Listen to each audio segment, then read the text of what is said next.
Assalamualaikum warahmatullahi wabarakatuh. Perkenalkan, nama saya Siti Anggraini dengan NIM 4211421016 dari Prodi Fisika Fakultas Matematika dan Ilmu Pengetahuan Alam Universitas Negeri Semarang. Di sini saya akan mempresentasikan mengenai baterai organik untuk memenuhi salah satu penugasan dari mata kuliah Fisika dan Teknologi Semikonduktor. Di dalam kehidupan sehari-hari, tentu saja kita sudah tidak asing lagi dengan yang namanya baterai. Ya, baterai di kehidupan sehari-hari kita digunakan sebagai penyimpan energi. Banyak sekali penggunaan baterai di dalam kehidupan sehari-hari kita, seperti untuk baterai laptop, baterai HP, baterai jam tangan, baterai jam dinding, dan sebagainya. Sebagai pengguna, tentu saja kita harus bersyukur atas penemuan baterai ini. Oleh karenanya, setidaknya kita harus mengetahui apa itu pengertian dari baterai dan jenis-jenis baterai itu sendiri.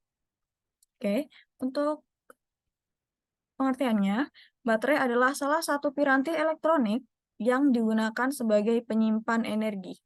Baterai dapat mengubah energi kimia menjadi energi listrik atau sebaliknya melalui reaksi oksidasi dan reduksi. Terdapat biobaterai. Biobaterai adalah salah satu alat yang dapat digunakan untuk menghasilkan arus listrik yang bersumber dari bahan organik ataupun bahan anorganik. Kemudian bentuk baterai ada dua. Yang pertama adalah bentuk kotak. Untuk bentuk kotak ini, baterai dengan bentuk kotak biasanya dipakai pada gitar elektrik.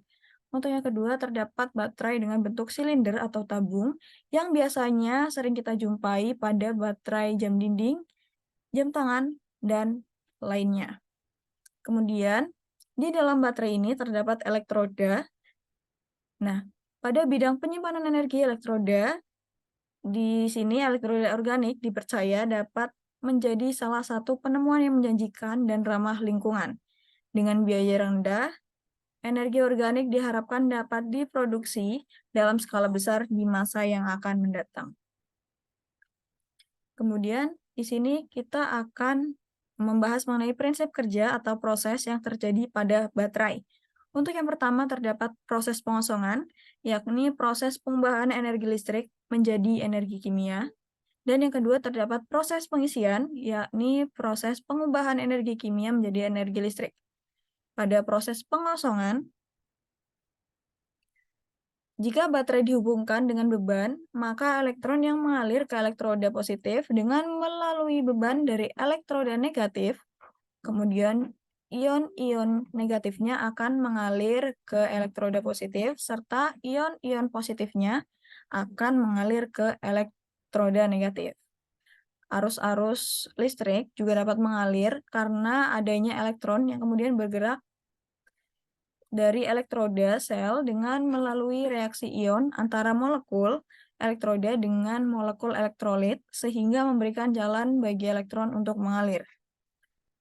Untuk proses pengisian, proses ini merupakan proses kebalikan dari proses pengosongan, di mana arus listrik dialirkan yang arahnya berlawanan dengan arus yang terjadi pada saat pengosongan. Pada proses pengisian ini, setiap molekul air akan terurai. Ion oksigen yang bebas bersatu dengan tiap atom plumbum atau Pb pada plat positif, kemudian akan membentuk timah peroksida atau PbO2. Sementara setiap pasangan ion hidrogen yang dekat plat negatif bersatu dengan ion negatif sulfat pada plat negatif untuk kemudian membentuk asam sulfida. Nah, di sini juga terdapat jenis-jenis baterai. Yang pertama terdapat baterai primer, atau baterai yang tidak dapat digunakan secara berulang, bisa jadi hanya sekali pakai, apabila sudah habis, isinya nanti akan dibuang. Seperti itu. Untuk yang kedua, terdapat baterai sekunder ataupun baterai yang dapat dipakai berulang. Untuk baterai sekunder ini biasanya nanti dapat diisi kembali melalui chargingnya, seperti itu. Chargernya maksud saya. Oke, di sini saya terdapat beberapa contoh penelitian mengenai baterai yang dilakukan oleh peneliti-peneliti di tahun tahun sebelumnya. Untuk yang pertama, terdapat Metal Organic Framework atau MOF. MOF adalah salah satu bahan semikonduktor dan merupakan polimer koordinasi dengan pori banyak. MOF memiliki struktur, topologi yang menarik, dan memiliki potensi sebagai partikel katalis.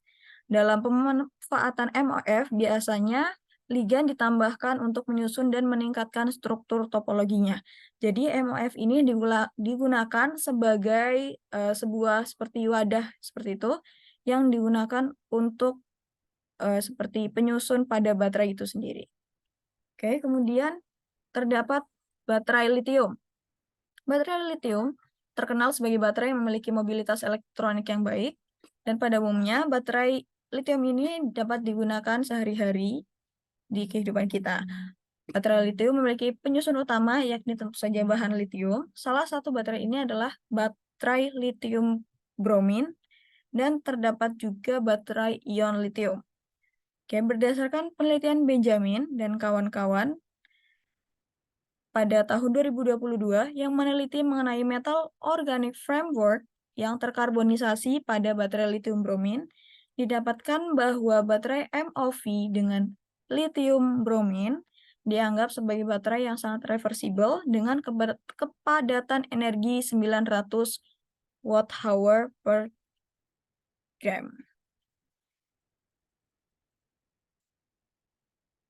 Kemudian terdapat sodium organic batteries atau baterai organik sodium, di mana pada tahun 2018, Wu dan kawan-kawan melakukan penelitian mengenai baterai natrium organik.